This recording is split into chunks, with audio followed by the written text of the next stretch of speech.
उत्तर प्रदेश के बुलंदशहर जिला गंगा यमुना के बीच का जिला है, जहाँ पर कई महाभारत कालीन के ऐतिहासिक यहाँ पर इतिहास के मठ मंदिर और आश्रम है। आपको बता दूं, अनूपशहर जहाँ छोटी काशी कहलाई जाती है, यहाँ पर भृगु ऋषि का भी आश्रम है, जहाँ पर बाकायदा भगवान भोलेनाथ की पूजा अर्चना की जाती है। साथ ही यहाँ पर जो छोटे छोटे बच्चे हैं, यहाँ पर उनकी पढ़ाई भी की जाती है।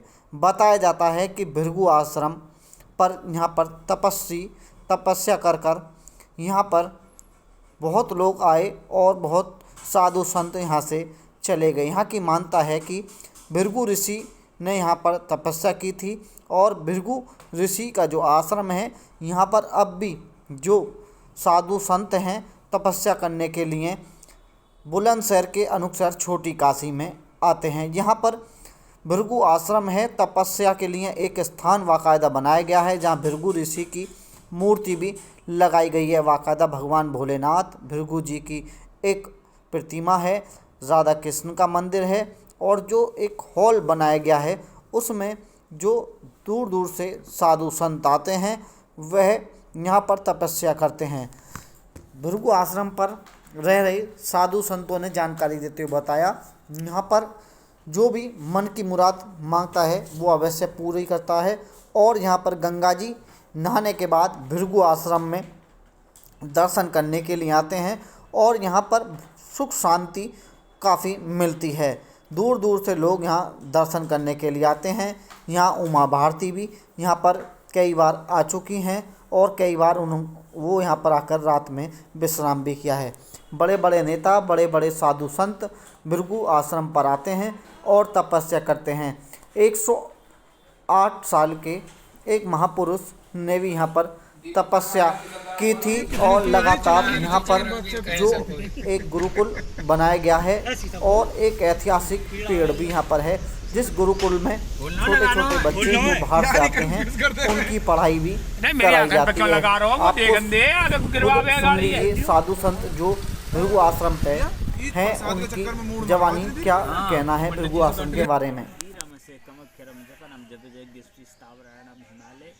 जहाँ भगवत गीता में कहते हैं कि मैं महर्षि में भृगु हूँ, तो उसी के अवतार यहाँ पे महर्षि भृगु जी गुरु जी है ना। अभी ये ब्रह्मा विष्णु महेश की परीक्षा लेता हुआ कौन गुरु बनेंगे, ऐसे प्रकार की तो यहाँ लंबी समय से और अभी से और आगे तक भी ये तपस्थली के रूप में जानी जाती है ना। भृगु क्षेत्र महर्षि भृगु जी यहाँ बैठे तपस्या कर रहे हैं और हम आप सब दर्शन करने आते हैं भृगु जी।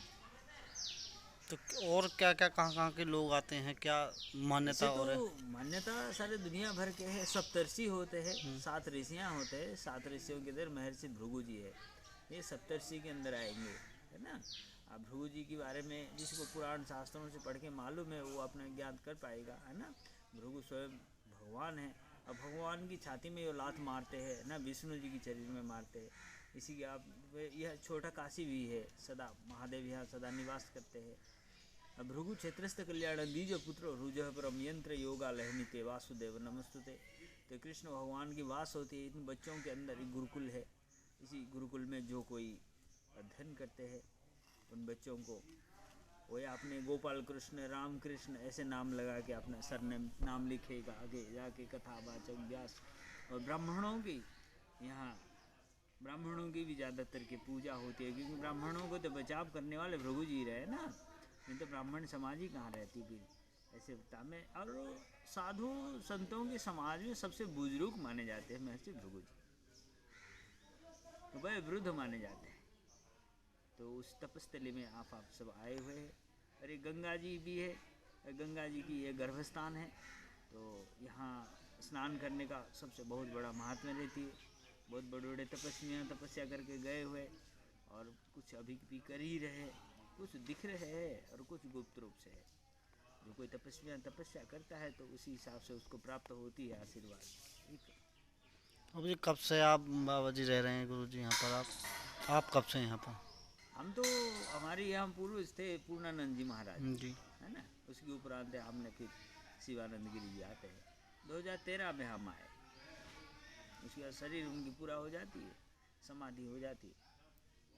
इसके आगे तो अपने को ही संभालना है। ये जानना चाहता हूँ मैं बाबू जी के गुरुजी यहाँ पर आप इतने साल से रह रहे हैं, आपने कुछ ऐसा यहाँ पर 2013 से अब तक जी। चमत्कार या अजीब गरीब देखा हो? चमत्कार बताया नहीं जाता क्योंकि सर्वत्र व्याप्त है भगवान, जी। साधक को ही पता चलता है। बोलने चलने से चमत्कारी आश्चर्य जगत पश्यति कश्चित नमाश्चर्य, सब आश्चर्य की तरह ही होता है। एक बैठा हुआ चीज़ चलने लग जाती है, उसके अंदर जीवात्मा है तो परमात्मा है तो चलने लग जाता है। कोई किधर भाग रहा है कोई पता नहीं, है ना। जो ज्ञान रहेगा, जो जानना चाहेगा कि भगवान यहाँ निवास है, तो फिर वो अपने खुद को मालूम पड़ जाएगा उसको। सुन के हमने आपको जैसे इतना गुण है कहेंगे कि जैसे आसमान में तारे हैं, उसको गिनती ना कर पाएंगे। कहने के लिए तो उतना होता है। ये भृगु जी कौन है, पहले शास्त्रों के माध्यम से हम जाने तो भृगु जी के बारे में, फिर हम भृगु जी की आराधना करेंगे तो भृगु जी अपना आशीर्वाद प्रदान करेंगे। जैसे गंगा जी है, कोई सही भाव से आता है गोता लगाते हैं, कोई ऐसे ही जीविका निर्वाह भी करते रहते, कोई गलत काम भी करते रहते, कोई सही भी करते रहते, है ना। तो फिर भी वो गंगा जी ही रहती है। इसी हिसाब से उनकी गुण पूछा जाए तो गंगा जी तो भगवान है।